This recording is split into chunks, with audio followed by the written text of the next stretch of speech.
इसको आप ऐसे भी लिख सकते हो E सबस्क्रिप्ट में E रख सकते हो, that's electric field at equatorial point that's equal to twice sorry pk divide by x square plus l square raise power 3/2। ठीक है ना, तो ये हमें क्या मिला इलेक्ट्रिक फील्ड और k की वैल्यू। अस्सलाम वालेकुम माय डियर स्टूडेंट्स, होप आप सब बढ़िया होंगे, खुश होंगे और खुशहाल होंगे। मैं वाइस सर एक बार फिर से आपके सामने एक और नए वीडियो के साथ, जहां आज हम बात करेंगे इलेक्ट्रिक फील्ड के बारे में।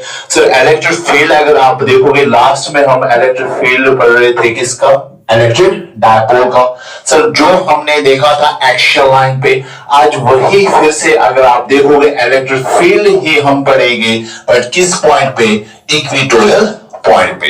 तो सबसे पहली बात हम जानेंगे इक्वेटोरियल पॉइंट या इक्वेटोरियल लाइन किसको कहते हैं। सर यहां पे अगर आप ध्यान रखोगे, सर मैं एक डायपोल कंसीडर कर रहा हूं सर, जिसमें हमने एक नेगेटिव चार्ज लेना है और एक पॉजिटिव चार्ज लेना है, और इनके बीच में कोई सेपरेशन रखनी है, that separation is equal to 2l। और यहां पे अगर मैं इसका मिड पॉइंट कंसीडर करूं और एक लाइन यहां पे ड्रा करूं जो इस एक्सिस पे क्या हो, परपेंडिकुलर, सर इसी एक्सिस को हम नाम देते इक्वेटोरियल लाइन। और यहां पे इस इक्वेटोरियल लाइन पे अगर आप कहीं पे भी एक पॉइंट चूज करोगे, सर उसको हम नाम दे सकते हैं इक्वेटोरियल पॉइंट। तो इसी इक्वेटोरियल पॉइंट पे आपको क्या निकालना है, इलेक्ट्रिक फील्ड निकालना है। तो यही हम आज करने जाएंगे। तो सबसे पहले आप ध्यान रखोगे डायग्राम की ओर, उसके बाद हम इसको डिराइव करेंगे वन बाय वन स्टेप लेके। तो सबसे पहले आप यहां ध्यान दीजिए,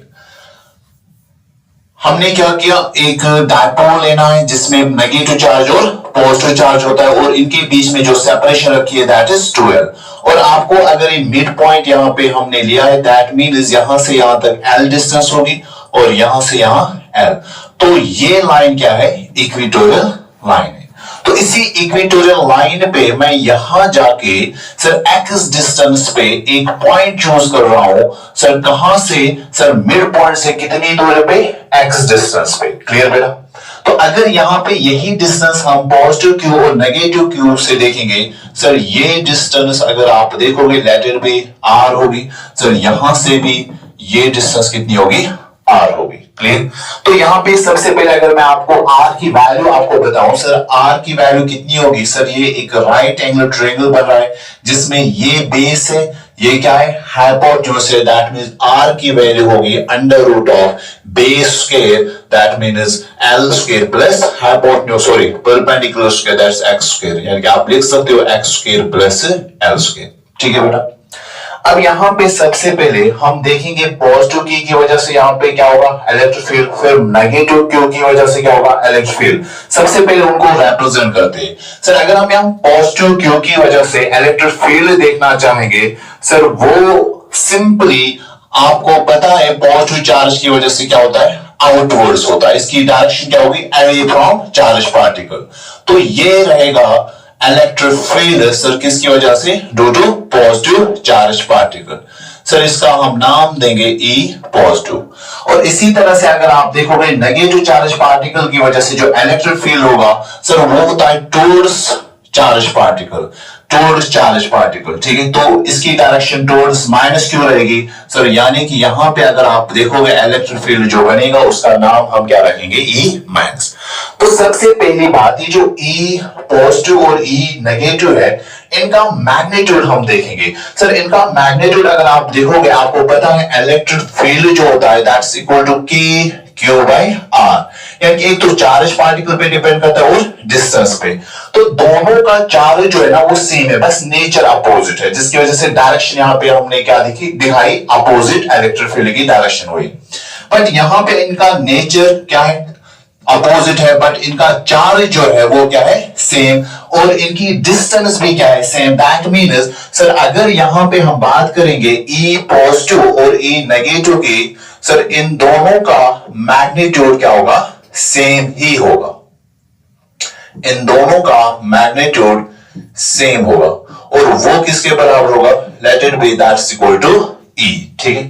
तो सबसे पहले हम इलेक्ट्रिक फील्ड यहां पे निकालेंगे, electric field due to either charge, क्योंकि दोनों का सेम है तो आप एक चार्ज का इलेक्ट्रिक फील्ड लिखिए। सर वही दोनों का होगा, दैट मींस ई पॉजिटिव और ई नेगेटिव दोनों का वैल्यू सेम आएगा और वो किसके बराबर आएगा, के क्यू डिवाइड बाय, क्योंकि दोनों का चार्ज क्यू है दैट मींस आप एक चार्ज लोगे दैट्स क्यू, और इनके बीच में जो डिस्टेंस है, चाहे आप पॉजिटिव क्यू देखो चाहे आप नेगेटिव क्यू देखो, सर दोनों की जो डिस्टेंस है दैट इज आर। तो यहां पे आप देखोगे ये हमें इलेक्ट्रिक फील्ड मिला, कहां पे, पॉइंट ई पे, सॉरी पॉइंट पी पे, लेट इट बी, इसको हम नाम देंगे point P. Sir point P पे यहां पे क्या मिला हमें, electric field due to positive Q and due to negative Q, ठीक है।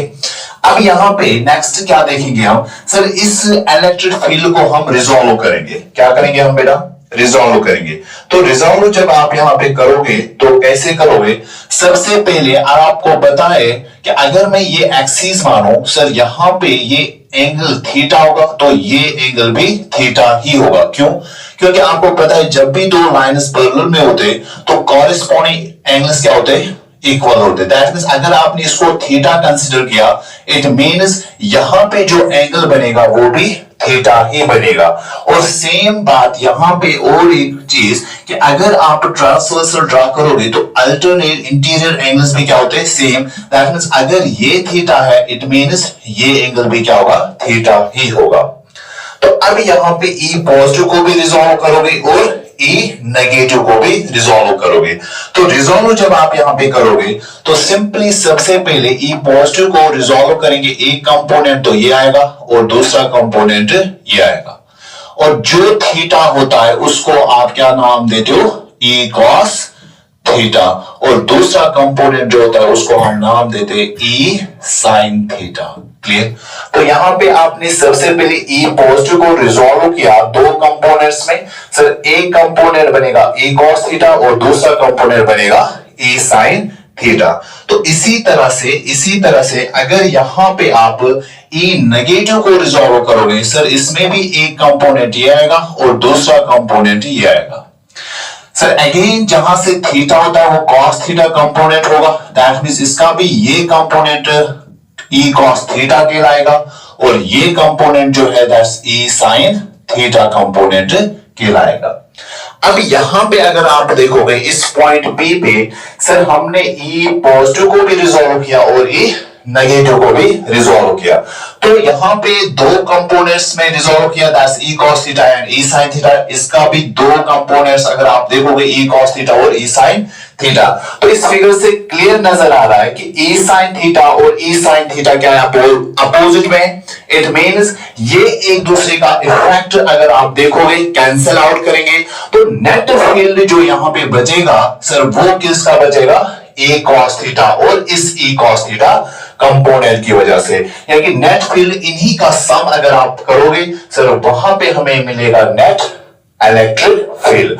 तो वही बात यहां पे हम लिखेंगे, क्या लिखेंगे, जो E sine theta component of both electric fields cancel out and net field at point P is due to E cos theta components।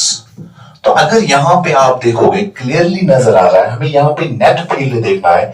Sir वो कैसे आपने किया, सिंपली सर पहले आपने ई पॉजिटिव का फील्ड लिखा, दैट्स ई पॉजिटिव, सर फिर ई negative Q का इलेक्ट्रिक फील्ड देखा, सर वो कितना था, ई नेगेटिव। सर इन दोनों को आपने रिजॉल्व किया, दो कंपोनेंट्स में एक कंपोनेंट ई कॉस थीटा बना, इसका ई साइन थीटा, इसी तरह से इसका ई कॉस थीटा और ई साइन थीटा। फिर अगर यहां पे आप देखोगे ये ई साइन थीटा और ये ई साइन थीटा कैंसल आउट होंगे क्योंकि अपोजिट में है, दोनों की वैल्यू क्या है, सेम है, क्योंकि यहां पे अगर आप देखोगे ई की वैल्यू दोनों के लिए क्या है, के क्यू बाय आर है, ठीक है। और यहां पे फिर अगर आप देखोगे ई cos थीटा दोनों सेम डायरेक्शन में, यानी ये कैंसिल नहीं होंगे, ये ऐड होंगे। क्लियर? तो इसी तरह से आप ये कह सकते हो कि पी पॉइंट पे जो नेट फील्ड होगा सर वो किसके बराबर होगा? सर वो ई cos थीटा कंपोनेंट्स को ऐड करके आपको मिलेगा। That's E cos theta plus E cos theta. अब यहां पे अगर आप देखोगे सर इसी चीज को आप सिंप्लीफाई करोगे। सबसे पहले e cos theta and e cos theta ये कितने बन गए? Twice e cos theta. ठीक है बेटा। अब यहां पे सबसे पहले e की वैल्यू हम पुट करेंगे, that's k Q by r। तो आप लिख सकते हो twice k Q by r और साथ में cos theta, sorry r square. तो यहां पे अगर आप देखोगे twice K Q by R square into cos theta, ये हमें क्या मिला? Net electric field. अब यहां पे अगर आप देखोगे सर नेक्स्ट स्टेप, इसी चीज को हम सिंपलीफाई करना चाहेंगे। ट्वाइस ई कॉस थीटा जिसमें हमने वैल्यू पुट की थी K Q by R square into cos theta. अब उसके बाद यहां पे नेक्स्ट स्टेप क्या करोगे आप? cos थीटा जो है उसकी वैल्यू यहां से देखोगे फिगर से, तो वो कैलकुलेट करोगे। सबसे पहले अगर आप देखोगे, मैंने पहले भी आपके साथ डिस्कस किया था, ये एक ट्रायंगल बन रहा है सर, ये ट्रायंगल बन रहा है सर जिसमें आपने ये थीटा माना था सर। अगर ये थीटा है दैट मींस ये बेस बनेगी, ये परपेंडिकुलर और ये हाइपोटेन्यूज। और अगर आप यहां पे देखोगे सर इसकी वैल्यू L है, इसकी वैल्यू X आपने मानी है और इसकी वैल्यू R मानी है। तो यहां से अगर आप देखोगे cos थीटा की वैल्यू आप कैलकुलेट करोगे। cos थीटा होता है बेस बाय हाइपोटेन्यूज। यहां पे बेस कितनी है? L और हाइपोटेन्यूज क्या है? R। तो यहां पे अगर आप देखोगे cos थीटा किसके बराबर आया? L बाय R के बराबर आया।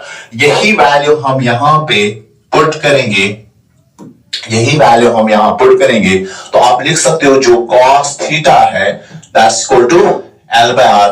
यहां यूज करोगे तो नेट इलेक्ट्रिक फील्ड जो होगा that's twice K Q R square into L by R। इसी चीज को अगर आप कैलकुलेट करोगे वो आएगा twice K Q L divide by R Q. तो ये आया हमारे पास नेट फील्ड। अब थोड़ी सी चेंज यहां पे और हम लाएंगे, वो क्या है कि अगर यहां पे हम लिख सकते K twice Q L divide by R Q. Sir अगर यहां पे आपको याद होगा डायपोल मोमेंट जो होता है, डायपोल मोमेंट जो होता है वो होता है ट्वाइस क्यू एल, जो हम रिप्रेजेंट करते हैं किस चीज से? पी से। इट मींस यहां पे अगर आप देखोगे इस फॉर्मूला में भी ट्वाइस क्यू एल आ रहा है, यानी कि आप इसकी जगह पी लिख सकते हो। तो नेट फील्ड बनेगा P k divide by R Q. ये हमारे पास रिजल्ट आया नेट इलेक्ट्रिक फील्ड का। सर कहां पे जो आप ढूंढ रहे थे सर, जो आप एक इक्वेटोरियल पॉइंट पे फाइंड आउट कर रहे थे सर, किसकी वजह से? एक इलेक्ट्रिक डायपोल की वजह से। तो इसी चीज को अगर हम यहां पे और एक तरीके से लिख सकते हैं, आर का वैल्यू अगर आप पुट करोगे, ऑलरेडी अगर आप देखोगे सर इस डायग्राम में आर की वैल्यू सबसे पहले हमने निकाली रखी थी, that's under root of X square plus L square. तो यहां पे वही वैल्यू हम यहां पे यूज करेंगे। तो आर की वैल्यू जो है, आर की वैल्यू जो है that's x square plus L square. Sir इसको हम लिख सकते हैं x square plus L square raise power 1/2, क्योंकि आपको पता है होता है रूट का वैल्यू जो होता है दैट्स इक्वल टू 1/2। तो यहां पे यूज करोगे तो नेट फील्ड जो आएगा वो आएगा P k divide bye, sir इसकी वैल्यू पुट करो x square plus L square raise power 1/2 और इसका होल पावर यहां पे क्या था? 3। तो इसको सिंपलीफाई करोगे आप, that's P k divide by x square plus L square raise power 3/2। ये हमारे पास क्या मिला? Net electric field. कहां पे जो आप निकाल रहे थे? इक्वेटोरियल पॉइंट पे। क्लियर? तो इस तरह से इसको आप ऐसे भी लिख सकते हो, E सबस्क्रिप्ट में E रख सकते हो, that is electric field at equatorial point that's equal to twice sorry p k divide by x square plus L square raise power 3/2। ठीक है बेटा, तो ये हमें क्या मिला इलेक्ट्रिक फील्ड। और के की वैल्यू भी अगर आप यूज करोगे सर वो यहां पे हम लिख सकते हैं 1/4 बाय एप्सिलॉन नॉट। ठीक है, तो यहां पे अगर पुट कर सकते हो इसकी वैल्यू तो आप और एक फॉर्म में इसको लिख सकते हो। ठीक है, अब यहां पे और एक चीज यहां पे हमें एक ऑब्जेक्टिव पूछा जाता है रिगार्डिंग आइडियल डायपोल, या आप उसको नाम दे सकते हो आइडियल डायपोल, या इसका दूसरा नाम है शॉर्ट डायपोल। सर अगर हम बात करेंगे आइडियल डायपोल की या शॉर्ट डायपोल की, सर इसमें कंडीशन हम क्या यूज करते, जो आपने -q और +q इनके दरमियान जो सेपरेशन है दैट्स 12, और यहां पे आपने एक पॉइंट चूज किया था कितनी डिस्टेंस पे, x डिस्टेंस पे। अगर ये x डिस्टेंस बहुत ज्यादा होगी किस चीज से, L से, L मतलब इनके बीच में जो सेपरेशन है, दैट मीन्स आप यहां पे क्या कर रहे हो सर, ये जो पॉइंट है ये बहुत दूर है कहां से, डायपोल से, तो इस डायपोल को उस पॉइंट के लिए आप कंसीडर कर सकते हो क्या है, शॉर्ट डायपोल। अब जब शॉर्ट डायपोल है तो ये कंडीशन आप यूज कर सकते हो। कंडीशन क्या है, या तो आप कह सकते हैं जो L है ये बहुत ही स्मॉल है एज कंपेयर टू X, या X ही बहुत ज्यादा है as compare to L। Sir इससे क्या होगा, इससे जो इक्वेशन हमें मिली थी उसमें जो term x square plus L square था, इसको आप लिख सकते हो x square plus L square, इसको आप अप्रोक्सीमेटली लिख सकते हो x स्क्वायर। क्यों सर, क्योंकि अगर आपको मैं बताऊं, मैं एक नंबर लूंगा 10,000, ठीक है बेटा, इसको मैं बोलूं ऐड कीजिए 0.1 या 0.01, तो इसको ऐड करने से इस पे कोई भी फर्क नहीं पड़ेगी। आप बोलोगे सर ये अप्रोक्सीमेटली कितना हुआ, 1 लाख ही होगा, या 10,000, 1 is 10 is 100,000, 10 is lakh, हाँ 1 लाख, तो 1 लाख होगा। ठीक है, तो यही चीज यहां पे भी अगर आप बड़े वैल्यू को एक छोटा वैल्यू ऐड करोगे सर उस वैल्यू पे कोई फर्क नहीं पड़ेगी। दैट्स व्हाई आप क्या लिख सकते हो, x square plus L square को आप अप्रोक्सीमेटली क्या लिख सकते हो, x स्क्वायर। तो यही कंडीशन अगर हम इस इक्वेशन में यूज करेंगे, इस इक्वेशन में, तो आप लिख सकते हो electric field is equal to sir PK divide by x square plus L square raise power 3/2, इसको आप लिख सकते हो PK divide by x square raise power 3/2। ठीक है बेटा, तो यहां पे अगर आप देखोगे x square plus L square को हम क्या लिख सकते हैं, सिंपली x स्क्वायर, वही यहां पे मैंने किया। अब ये स्क्वायर और ये स्क्वायर कैंसिल होगा, तो नेट फील्ड जो यहां पे हमें शॉर्ट डायपोल के लिए बनेगा वो बनेगा PK divide by x cube. ठीक है बेटा, तो इस तरह से अगर आप देखोगे हमने इससे पहले एक्सियल का फील्ड निकाला था, अब यहां पे हमने क्या निकाला, इक्वेटोरियल पॉइंट का, यहां पे हमने इलेक्ट्रिक फील्ड निकाला। सर दोनों के लिए, चाहे आपको शॉर्ट डायपोल के लिए पूछा जाए या चाहे आपको जनरल किसी भी पॉइंट या किसी भी डायपोल के लिए पूछा जाए, क्लियर। ठीक है,